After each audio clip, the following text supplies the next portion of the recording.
আসসালামু আলাইকুম। আপনারা সম্প্রতি দেখলেন বাংলাদেশে কিন্তু অনেক আলোচিত ২ টা ইলেকশন হয়ে গেল। ইলেকশনটা যদিও জাতীয় কোনো ইলেকশন নয় বা স্থানীয় সরকারের কোনো নির্বাচন নয়। এই নির্বাচনটা কিন্তু আ ছাত্র সংসদ নির্বাচন। ২ টা বৃহত্তর ইউনিভার্সিটির নির্বাচন হয়ে গেল। এই ২ টা নির্বাচনটা হলো আপনার ছাত্রদের মধ্য থেকে ছাত্র প্রতিনিধি নির্বাচন। এটা শুধু ছাত্র প্রতিনিধি নির্বাচন হলে ভুল হবে। আগামী যে জাতীয় নির্বাচনটা আসছে সেই জাতীয় নির্বাচনের একটা অন্যতম ট্রায়াল হিসেবে হয়ে গেল।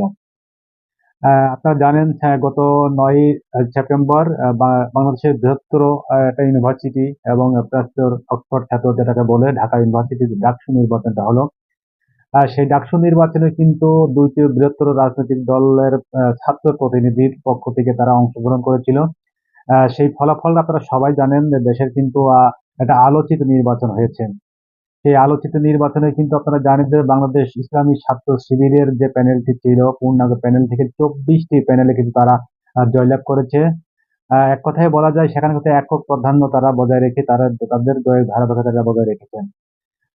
সেখানে কিন্তু আরেকটা বৃহত্তম রাজনৈতিক দল বাংলাদেশ জাতীয়তাবাদী দল বিএনপির ছাত্র সংগঠন, ছাত্রদল।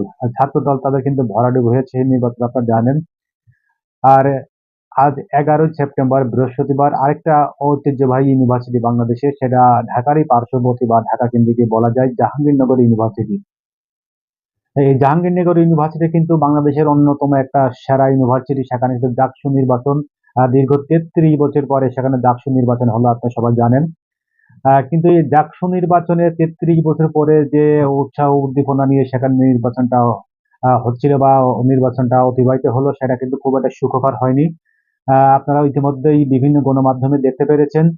আ বাংলাদেশের অন্যতম একটা বৃহত্তম দল যেটা বলছিলাম বাংলাদেশ জাতীয়তাবাদী ছাত্রদল। সেই ছাত্রদল কিন্তু অলরেডি নির্বাচন থেকে সরে দাঁড়িয়েছে। এক কথায় বলা যায় মাঝপথে কিন্তু তারা নির্বাচনকে বয়কট ঘোষণা করেছে। তারা প্রশাসনকে পক্ষপাত করছে এই অভিযোগ এনে তারা কিন্তু অলরেডি নির্বাচন থেকে সরে দাঁড়ায়। এদিকে কিন্তু বাংলাদেশ ইসলামী ছাত্র শিবির তারা তাদের এক প্রেস ব্রিফিং এ তারা বলেছে যে ছাত্র দল তারা কিন্তু পরাজয়ের ভয়ে তারা নির্বাচন থেকে সরে দাঁড়িয়েছে। আর ছাত্র দলের যে অভিযোগটা আছে সেই অভিযোগটা কিন্তু সম্পূর্ণ বিশ্ববিদ্যালয় প্রশাসন অস্বীকার করেছে। আর ছাত্র দলের পাশাপাশি আপনারা জানেন যে প্রগতিশীল যে ছাত্র জোট বা বিভিন্ন বাম ঘরানার যে আ প্যানেল গুলো ছিল তারা ডাকসুতে প্যানেল দিয়েছিল তারাও কিন্তু বাংলাদেশ জাতীয়তাবাদী ছাত্র দলের সাথে একাত্মতা ঘোষণা করে তারা কিন্তু নির্বাচনে বয়কট করেছে। তো এখন কথা হচ্ছে যে ভাই এই নির্বাচন বয়কট করাটা ইতিমধ্যে কিন্তু শুরু হয়ে গেছে। এটা বিগত সরকার আমলে দেখেছি যে আ আ গত সরকারের আমলে এই বিভিন্ন সময় স্থানীয় নির্বাচন, উপজেলা নির্বাচন বা আপনার জেলা পরিষদ নির্বাচন বলেন বা সংসদ নির্বাচন বলেন, যেকোনো নির্বাচন থেকে কিন্তু যেকোনো এক পক্ষ আমরা প্রায়শ দেখেছি তারা নির্বাচনটা বয়কট করেছেন। এবং সেখানে কিন্তু এক পক্ষপাতমূলক বা সরকারের অধীনে নির্বাচনে অধিকাংশ দল যাইত না। যদিও ২-১ টা দল সেখানে অংশগ্রহণ করলেও তারা কিন্তু ওই নির্বাচনের মাঝপথে এসে বা নির্বাচনের দিন কিন্তু ২-১ ঘন্টা ভোট হবার পরেই তারা কিন্তু বয়কট ঘোষণা করত। বর্তমানে সেই সরকারটা নেই, শেখ হাসিনার সরকারটা না থাকার পরে এখন তো মনে করেন যে আপনারা যে সরকারটা আছে এই সরকারের আমলে এই নির্বাচন বয়কট এটা কিন্তু আসলে আমাদের কখনো কারো কাম্য নয়। তারপরে কিন্তু আপনারা জানেন যে সেই নির্বাচন বয়কট করার ধারাবাহিকতা কিন্তু রয়েই গেছে। এটা কিন্তু বের হতে পারছে না। আ আ এই সরকারের আমলে যে নির্বাচনটা হলো এই নির্বাচনের ক্ষেত্রে এই ১ম আমার মনে হয় বাংলাদেশ জাতীয়তাবাদী ছাত্রদল তারা নির্বাচনকে বয়কট ঘোষণা করলেন। এটা খুবই দুঃখজনক এবং এই অন্তর্বর্তীকালীন সরকারের আমলে যে এরকম একটা পরিস্থিতি সৃষ্টি হবে এটা কিন্তু কখনোই কেউ কাম্য করি না বা কাম্য করে না দেশের মানুষ। এই দেশের মানুষ কিন্তু এই সরকারের প্রতি সবসময় চাইবে সুষ্ঠু একটা নিরপেক্ষ নির্বাচন হবে। কিন্তু বাংলাদেশ জাতীয়তাবাদী ছাত্রদলের মতো একটা বৃহত্তম দল এই নির্বাচনকে বয়কট ঘোষণা করেছে। এটা কিন্তু খুবই দুঃখজনক ঘটনা। জানি না তাদের যে অভিযোগ কতটা সত্য। এটা কিন্তু বিশ্ববিদ্যালয় প্রশাসন বলছে যে ভোট সুষ্ঠু হচ্ছে এবং নিরপেক্ষ হচ্ছে।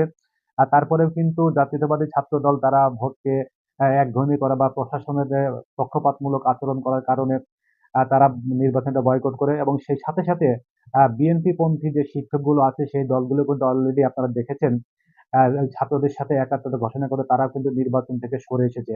আ অ যদিও সেই শিক্ষকগুলো কিন্তু নির্বাচন পরিচালনার দায়িত্বে ছিলেন। কিন্তু তারাও এই নির্বাচনকে প্রশ্নবিদ্ধ করে তারা নির্বাচন থেকে সরে এসেছে। তো সে যাই হোক আমরা দেখেছি বিগত সরকারের আমলে কিন্তু প্রচুর এই যে বয়কট করার মতো ঘটনা ঘটেছে। আমার মনে হচ্ছে যে এই অন্তর্বর্তীকালীন সরকারের অধীনে যে নির্বাচন হলো এখন এই সরকারের অধীনে কোনো স্থানীয় নির্বাচন হয়নি বা কোনো জাতীয় নির্বাচনও হয়নি। এটাই ১ম মনে হয় ঢাকা ইউনিভার্সিটিতে ডাকসু নির্বাচন, তারপরে হলো আপনার জাকসু নির্বাচন অর্থাৎ জাহাঙ্গীরনগর ইউনিভার্সিটির জাকসু নির্বাচন, যেটা ৩৩ বছর পরে কিন্তু অনুষ্ঠিত হলো। কিন্তু দুঃখজনক হলো সত্য, এখানে কিন্তু ভোটের মাঝপথে বা ভোট গ্রহণের মাঝপথে এই দল অর্থাৎ জাতীয়তাবাদী ছাত্র দল, এরা কিন্তু বিএনপির একটা সংগঠন, অঙ্গ সংগঠন। তারা এই নির্বাচনকে বয়কট করেছে।